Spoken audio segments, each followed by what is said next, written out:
So it's late December of 2025, and suddenly the US military starts pouring in more special operations troops and a fleet of CV-22 Ospreys. Those are tilt-rotor aircraft. They're pouring them into the Caribbean. They're using Puerto Rico as the launching pad. We're talking at least 10 of these CV-22 beasts that have touched down, likely from Cannon Air Force Base, along with C-17 cargo haulers, unloading gear and personnel from units, potentially even including the 160th Special Operations Aviation Regiment, named the Night Stalkers out of Fort Campbell, Kentucky. This isn't just some routine drill. This is a clear signal that President Trump is ramping up the squeeze on Maduro. He's told the Maduro regime that now all of their oil will be quarantined and sanctions are coming down hard on their economy. That's kind of the big takeaway, is that their economy is being completely squeezed. And when it comes to a dictator trying to keep power, yeah, it'd be nice to keep those millions of dollars flowing in to keep his inner circle from offing him. That's probably one of the better perks of getting that oil money from Maduro. But why does this matter to you? Well, to me, this flips the script on how fast things could go from blockade to boots on the ground. But again, when I think of boots on the ground, especially with this special operations surge, I don't see a massive land operation like what we saw in Iraq and Afghanistan. What I more see is a surgical strike, cutting the head off the snake and then retreating, and then surgical strikes again on the different drug factories, not only in Venezuela, but also there's been some rhetoric coming out of the administration about striking the drug factories in Colombia. President Trump has even increased the rhetoric on the president of Colombia, telling him to watch out, because if he doesn't shut down the drug factories, then they're going to shut them down themselves. And likely some of these CV-22s loaded with special operators might be at the tippy point of the spear to shut down these different narco operations that are going down in Colombia and Venezuela. But this shows us how these birds give special operations the edge in hot zones like this. And not only that, not only will they be teaming up with special operators, maybe inserting them into strategic points in Venezuela and Colombia to take down these different narco labs, but also when it comes to the CV-22, you have those on station for recovery of any fighter pilots that could potentially get shot down in a massive land operation, land strike. You have to have for deployment of CV-22s or other rescue platforms that can go in and take care of any pilots. And the F-35B teamed up with the CV-22 is kind of the VIP of pilot rescue. So the F-35B would be providing close air support. If any pilots did get taken down, they had to eject. Then you'd have the F-35B rolling on station to protect them, and then the CV-22 would be rolling in to try to pick them up. And then the F-35B would be doing overwatch for that CV-22. So as you can see, the dominoes are all stacking up, and it looks to me like land strikes could be coming at any moment. But again, stick around to the end of this video. I'll give you the latest pulse on all the different global security stories that are going on as of the last 24 hours, including some hotbeds in Thailand, Cambodia border, all the different defense tech drops that we have been waiting for. There's some developments there, so stick around to the very end for that. But let's break down the CV-22 Osprey itself, because this thing is the Swiss Army knife of special ops aviation, highly capable. It's got the capability of a helicopter and of a relatively fast aircraft. It's got that tilt rotor design, meaning those massive rotors swivel from vertical for takeoff and landing to horizontal for forward flight. It blends helicopter hover with airplane speed, the best of both worlds. It's built by Bell and Boeing. It's about 57 feet long with a wingspan pushing 84 feet, and it carries up to 24, a massive amount of special operators, combat loaded troops, or a payload of around 8,000 pounds. Its power comes from two Rolls-Royce AE 1107C engines, each pumping out over 6,150 shaft horsepower, which lets it hit a max speed of 275 miles per hour in airplane mode, or hover like a chopper at zero airspeed. Its range is relatively solid, 1,100 miles unrefueled, but with aero refueling, it can stretch over 2,000 miles plus. It's perfect for island hopping in the Caribbean without having to make pit stops. It's got a service ceiling of about 25,000 feet, but its normal operations usually keep it lower, and typically it operates at nighttime.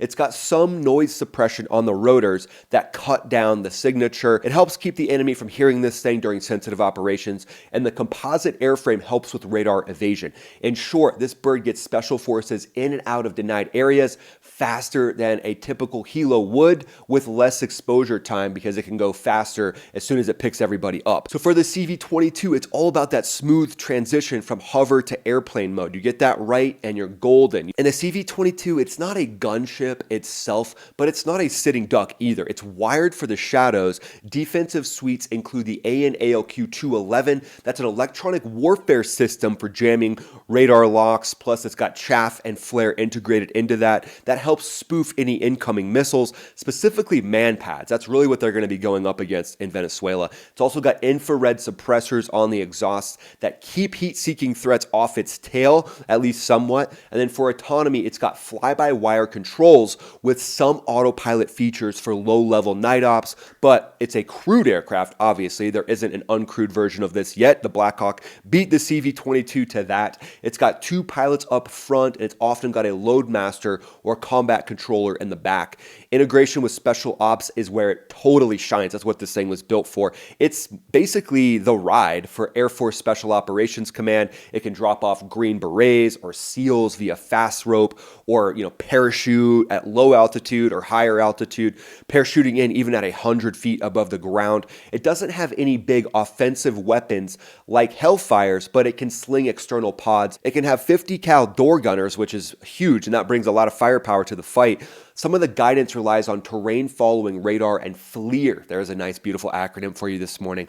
Forward-looking infrared, and that's for map of the Earth flying, hugging the waves at 50 feet to stay off of any of the radar scopes that Venezuela might have. And in the Caribbean setup, these Ospreys can pair up with MC-130Js for potential refueling, infill support, turning the whole package into a rapid response toolkit. And there's also the AC-130J, which is a gunship. I'll get more to that in a follow-on video, but now these C-130s are rolling in, teaming up with the CV-22 Osprey, and it's a deadly pair. You pair it with the right team, and suddenly you're inserting where no one's expecting. Talk about a surprise entry that leaves everybody breathless. So shifting gears to the other side, right? Because Maduro's not just going to roll over and play nice. Venezuela isn't some pushover third world setup anymore. They're a cartel with an entire military. Their military's got 150,000 active troops backed by Russian and Chinese gear, and that's kept them in the game despite sanctions. Their Air Force runs Su-30 Mk2 fighters. Those are flanker derivatives with 1,800-mile combat radius and R-77 missiles that can tag targets at about 68 miles. It's also been rumored that Russia is now inserting the KH-101 anti-ship missile, and those have been smuggled through so that Venezuela now has the ability to actually target assets from the U.S. Navy. Venezuela also has older F-16s. They bought them used. They got a nice special 2-for-1 deal. However, they're very capable aircraft if the maintenance can be kept up with. The nice thing about the F-16 is it's going to be relatively more simple maintenance because it's got a single engine setup rather than the Su-30 Mk2, which has that dual engine setup. However, getting parts from Russia is going to be much easier than getting parts from the West, obviously. They've also got ground threats, including T-72 tanks from Russia and Iranian drones like the Mohar 6 for recon and strikes up to 1,200 nautical miles. So the CV-22 inserting any special operators, they would have to stay keen and keep their eyes out for any of these drones that could be coming in trying to splash a CV-22. And that's where a lot of these special operations teams are very vulnerable. You got the drones from Iran, multiple man pads. Those are those shoulder-fired SAM, surface-to-air missiles. So a CV-22, let's say it's doing a fast rope infill onto an oil ship, or it's doing a fast rope infill onto some land targets where SEALs are going in or Marine Recon is going in to take down some of these narcotics labs. And now you've got people in the jungle hiding with RPGs, hiding with man pads. You've got to be able to take these threats out prior to them launching against the CV-22. And that's where wingmen come in, like the F-35 from Vermont, coming in from the Green Mountain Boys. They'll roll in and they'll be able to spot any heat signatures. They can use a lot of their infrared sensors to protect those special operators that are going in and doing the job. So again, the CV-22, while very capable, is going to need a lot of backup to contend with these different drones from Iran, all the man pads from Russia and China. And then the Navy for Venezuela is very light, but I would call it slightly feisty. They've got 6 German U-29 subs that could harass ships in shipping lanes. And then they've got fast attack boats with anti-ship missiles. And to me, that's their go-to. That's what they want to focus on. They want to get a boat swarm going up against a naval asset. That's kind of their big focus when it comes to Venezuela contending with the West. It's the only way they can actually do it, and that is via a boat swarm, which is why these F-35 pilots, these F-18 pilots launching off the Ford are likely being highly trained in striking these boats by strafe and also with GBU-12s, other weapons, Hellfires, taking them down and looking out for those different swarm tactics that they're going to use. That's an Iranian tactic. I mean, that's what Iran lives off of, is having the ability to swarm oil tankers or swarm other naval vessels, and Maduro is looking for irregular warfare. That is the focus of the Maduro regime, is just to have irregular warfare. That's their number one focus, and they're likely going to blend irregulars from the actual cartels in Venezuela into a lot of urban areas, specifically outside a lot of these drug labs, so that they can basically pretend that they are a member of the normal civilian society in Venezuela, and then if special operators roll in, they can activate these teams, basically like sleeper cells, and that's how Maduro is going to make his money, trying to stay in power. Trying to keep that seat of power is by using irregulars that are loyal to him, and then cyber units in Venezuela are also tied to Iran, and they've been disrupting U.S. comms. They've been trying to disrupt U.S. comms, actually is a better way to put it, and they've also been using GPS jamming. Oil facilities around Caracas, they're relatively hardened as far as Venezuela goes, but they're vulnerable to precision hits, obviously, and the CV-22 could bring in a team that could bring the worst nightmares of any narco-terrorists to fruition. With the U.S. quarantine now seizing tankers, Maduro's forces are on edge. Again, itchy trigger fingers is what I've always said. And they're staging drills near the border, and they're rattling sabers at Guyana. This buildup gives them warning, but it also stretches their air defenses thin across about 350,000 square miles. And just last night, an announcement came in that the U.S. Coast Guard is chasing the Bella 1 tanker that's loaded with 300,000 barrels of crude that's headed for China. They turned into a high seas cat and mouse game, with the ship said to have bolted 300 miles northeast into the Atlantic after rebuffing a boarding attempt by the Coast Guard. Cutter shortages forced a stand down, but now those Ospreys are on hot standby for helo intercepts, essentially increasing the operational capability of the Coast Guard by using these hard military assets, by using these special operator teams that can really increase the ability of the Coast Guard to take down these oil vessels. And now they're squeezing Maduro's last little bit of revenue. That last little vein of revenue is being squeezed even tighter. So defenses like that can feel impenetrable until you find the soft spot. We've got CV-22s, we've got AC-130Js, MC-130Js, we've got special operators now increasing deployments into the area. But let's say that this naval blockade or this quarantine basically turns hot. Intel pins Maduro at a coastal bunker complex near La Guaira, 10 miles west of Caracas, coordinating the oil smuggling operations. Night falls, 0 dark 30, and a flight of 4 CV-22s launches from Puerto Rico, about 1,000 miles east. They're topped off by an MC-130J tanker mid-hop. They skim the Atlantic at 200 feet. The rotors are tilted forward. They've got their FLIR pods that are scanning for any patrol boats. The lead bird's combat controller calls in electronic warfare to blind Venezuelan radars. Those Su-30s are on alert at Maquette, and they stay grounded because of the jamming coming from some specific assets, maybe an MQ-4, likely F-18 Growlers, those EA-18G Growlers. They would be spoofing those Su-30s and the radars at their bases, and basically that would keep the CV-22s looking like ghosts on the Venezuelan scopes.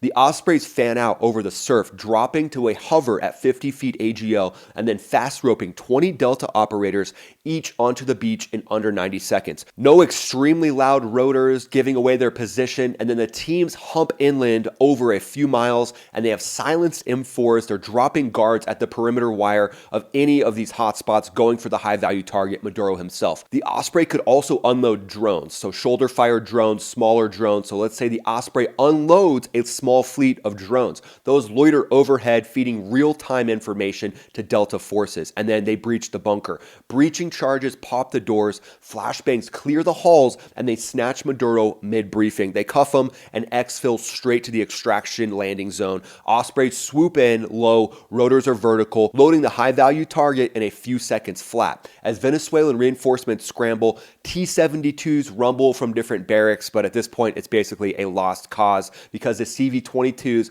are punching up to 250 miles per hour and they're vanishing into the night. They're refueled en route back to their base. The whole operation goes down in under about 4 hours, minimal footprint, and now suddenly the regime's command node is dark and Maduro's inner circle is questioning why are they still in Venezuela? They could have gotten the $50 million bounty, but now Delta Force apparently is going to get that $50 million bounty. Delta, buy yourself something nice, okay? That's how these Ospreys expand the playbook, not an all-out invasion. It looks more to me like surgical hits that could topple the regime without full commitment. So this whole operation, what we're learning right now in this breaking news, the CV-22, it's not just muscle, it's a multiplier, and it shows this whole pressure campaign and the focus of what it likely is, and that is surgical strikes using a scalpel and not large forces putting boots on the ground in Venezuela. So with Ospreys in theater, special forces can now stage from Puerto Rico or Aruba, cutting response times to Venezuelan hotspots from days to hours or even minutes. So think rapid raids on smuggling ports, hostage rescues from scam compounds tied to Maduro's cronies, or even inserting advisors to opposition holdouts in oil fields or around the country. Pair those with F-35s that have been now spotted at Roosevelt Roads in Puerto Rico, and it layers air cover for extractions while the C-17s keep logistics flowing, ammo, NVGs, you name it. They've got everything rolling in, and now it's the biggest boom town in the entire Caribbean, the Puerto Rico-based Roosevelt Roads. Those fresh images confirmed 6 F-35As from the Vermont Air National Guard's 158th Fighter Wing. They were wheels down at Puerto Rico, and they're fresh in from Burlington. And they turn rapid raids into a full spectrum denial package with special operators being able to coordinate with F-35s. You've got stealthy intel and ISR, intelligence, surveillance, and reconnaissance from those F-35s, and now this deployment includes at least the 10 CV-22 Ospreys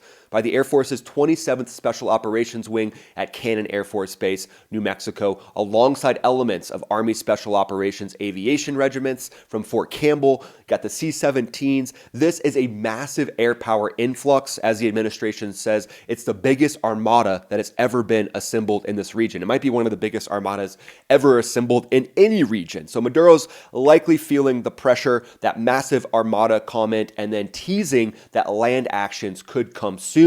Russia has quietly yanked all of their diplomats from Caracas just as of a few days ago. It seems to me that Russia is smelling the powder keg, and to me, that's one of the biggest telltale signs that land strikes could crank up at any second. Russia ripping out all their different diplomats. So all of this buildup is really signaling to Maduro's backers, specifically Russia and China, that the U.S. can go kinetic without using a massive boots on the ground force. So bottom line, it turns the Caribbean into a launch pad, forcing Caracas to split resources between border beefs, sea denial, trying to get leverage from the UN, or talking on back channels to try to get the US to back off. So when you've got that kind of a reach that the US has right now, it's like having the home field advantage. Everyone else is just playing catch up and they're sweating your next move. And that's exactly where Maduro's at, in my opinion, basically putting him on his heels. Okay, so you made it to the end of the video. Quick global roundup. So Thailand and Cambodia they're locked in a border ceasefire after F-16 strikes have said to have displaced 5,000 people, and the strikes are just ramping up as of December 23rd, 2025. We've also got a Mexican Navy medevac crash off of Texas yesterday. Unfortunately, 6 people perished. In defense tech, we've got Boeing's NGAD shuffle. The NGAD program seems to be really trickling up. Anduril's Fury drones tests have leaked, showing that they're potentially focusing on wingman swarms, and who knows, they could be being used at any point in the near future. And you guys know me, I think the best place to get this Admiral Fury is out into the battle space, potentially doing ISR, intelligence, surveillance, and reconnaissance, and testing it that way prior to getting it into a full combat role. But this thing looks so capable that I think ISR would be a great way to kick it off. So there you go, guys. Ospreys in the Caribbean, full global roundup, and those Ospreys aren't just parked to me. They're primed to reshape the Venezuelan standoff, giving special ops the speed and surprise to push the envelope. It ties right into the bigger picture of pressuring the Maduro regime until it cracks beyond repair. What do you guys think of having the Ospreys and having special operators even closer to Venezuela with even more capability to now insert themselves for some of these operations that we've hinted at? Let me know in the comments below. Would love to hear what you think. And then go ahead and watch one of these videos right here. That's the biggest compliment you can give me. I'll see you on this video right here. This is Ryan, also known as Max Afterburner, signing off.